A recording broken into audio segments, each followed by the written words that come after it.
Baylor, Oklahoma this week, JD. It's the big game in the Big 12. A lot of implications on the line for both teams. Oklahoma still has a mulligan. Baylor does not. There are some things that Chandler Morris did this week that I worry about, that Caleb Williams can do maybe even to another level, and Chandler Morris played an unbelievable game against Baylor.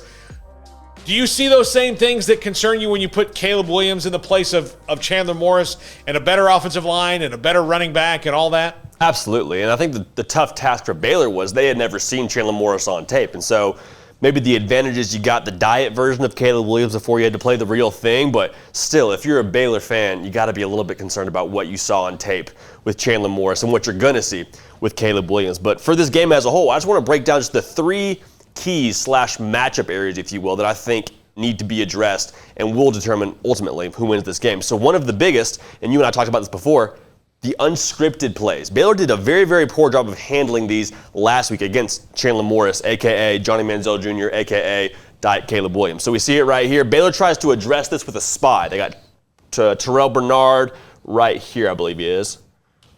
And he's going to spy. So what does a spy mean? Essentially, it means, hey, you have the quarterback no matter what. You are tied to him. So you'll see he doesn't necessarily rush.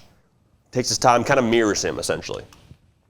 Drops out. Sorry, this is Terrell Bernard right here. That's Dylan Doyle. Bernard right here, he's mirroring him. Look, his eyes are on him. He's not rushing, chopping his feet, waiting for him to make a move.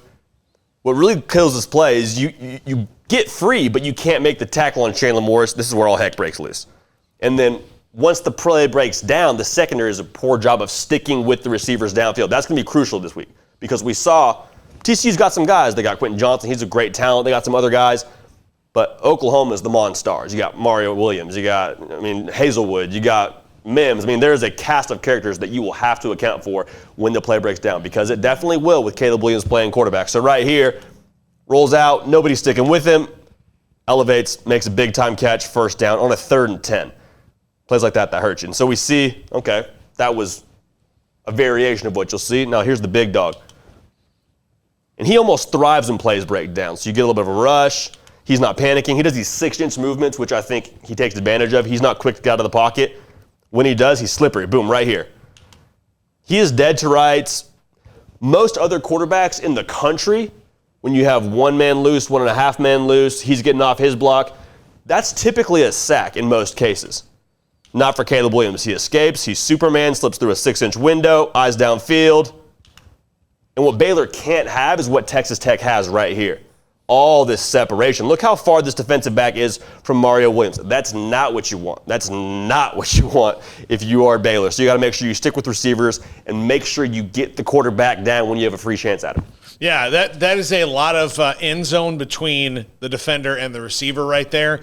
But that's the thing that you saw happen with Baylor this week is, play breaks down, and some of them were just great catch. Quentin Johnson made one through double coverage. It was just a great catch. Mm-hmm. So you have to do everything you can to make sure they can't make the great, fantastic circuit catches. But it is the matchup that really concerns me with this Baylor defense, which is pretty good, but got carved up against TCU. Absolutely. Absolutely. It's going to be a matter of can you stay on track? Can you stay on pace with a lot of these Oklahoma receivers? It'll be a tough task. We'll see if Baylor's secondary is up to the challenge. Second key to the game for both teams is Baylor and their play-action game. So first, you got to have some kind of run established to get the play-action game going. But we saw last week with TCU, Gary Bohannon threw 3 touchdown passes. All 3 of those touchdowns were off of play-action. This is one of them. Did a great job with the motion, so TCU's got problems on defense anyway, but we got the motion, so he's running with him. We're bumping over, bump, bump, bump. And we have 2 seams coming up right here. So we have tight end seam, tight end wheel seam. Gets lost, because look at everyone play the run. He's up for the run. He's up for the run. He's starting to walk up for the run. He's up for the run, and then boom. Right here, we have an old saying in ball. It's, if he's even, you're leaving. He's even right there. No chance. You got both guys open right here. Safety's all the way back here. That's never a good picture on Sunday when you're watching film. But why are they so open? Because the running game. They got Abram Smith in a rhythm, and the defense, especially the safety, started to creep up, get a little bit greedy. That's when you come over the top for some nice little end zone shots. But that's what it's going to be for Baylor. They got to be able to create off of the run game. So the play action game will be absolutely crucial for them. And so we saw Oklahoma They've been exposing this before. The Red River Shootout was true to its title. Early in the game, Texas was firing on all cylinders. This score wouldn't last very long, but I digress. Similar play. You got the motion like you saw a play ago. He's going to rodeo. Going to fake the power right here, and look at him. He is ready to make a tackle. Look at just their eyes. Their eyes are all in the backfield. Watch them creep up. Everyone's 3 yards up from where they were. He's even. He is for sure leaving. Boom. Look at the separation. That's a whole lot of distance between Joshua Moore and this defensive secondary for Oklahoma. There is nothing that Josh Moore can do on a football field that Tyquan Thornton can't do better, especially the deep threat. So that's going to be enormous for them if they want to have a chance to win this game. Big plays, especially off of play action, will be enormous. Yeah, and well, by the way, Joshua Moore no longer with the Longhorns in the portal. Tyquan Thornton's had a fantastic year. Scored 2 touchdowns in that game the other day. Almost had a third, not for a fantastic play by Travius Hodges-Tomlinson. But still, Baylor can make those plays. Can they make them repeatedly? Mm-hmm. Because they're probably going to have to trade score for score at some point during this game with Oklahoma. Absolutely. They're going to have to match the big plays. You can't have those, or I guess you could, but you got to make sure that you're matching firepower. I want to say, if you can keep Caleb Williams off the field, that's great. But if you're keeping Caleb Williams off the field, that's usually because you're running the ball effectively. When you run the ball effectively, opens up the play action game. And finally, we talked about the Baylor defense earlier in this segment. Defensive communication is going to have to be better for Baylor if they want to have a chance against this Oklahoma offense. Right here, we got a corner blitz call. So to the boundary, it's not an uncommon call right here. I don't hate the call by the defensive secondary here for Baylor. Got Raleigh Tejada, his eyes are inside. He's going to creep in and come off a blitz. That's fine. The only problem is our safety, for whatever reason, has no idea if I'm the corner that we're blitzing. So he doesn't come over. So we got him playing this way. He's playing up on the run. We got to account for this, guys. This is not a good look right here to have my safety with his back to this receiver right here who's running right up the field.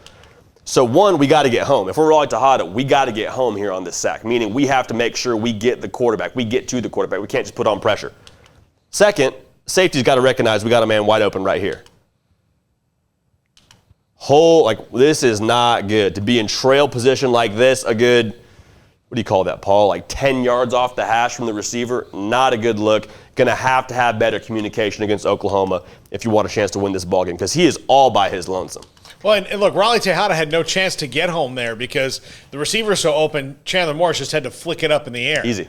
The only defense that Baylor had on that play was a dropped pass. Yeah, 100%. And it's very easy to process a defense when your man is standing by himself 15 yards. Never a good look. I'm sure they heard about that in film.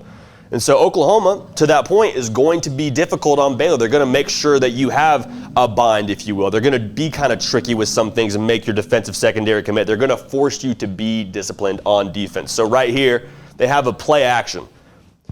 Fake the run, and then Caleb Williams does a great job of selling the fake. He's going to bend over like he's really running with the football and makes the whole secondary for TCU fly up, and Hazelwood just creeps right back here.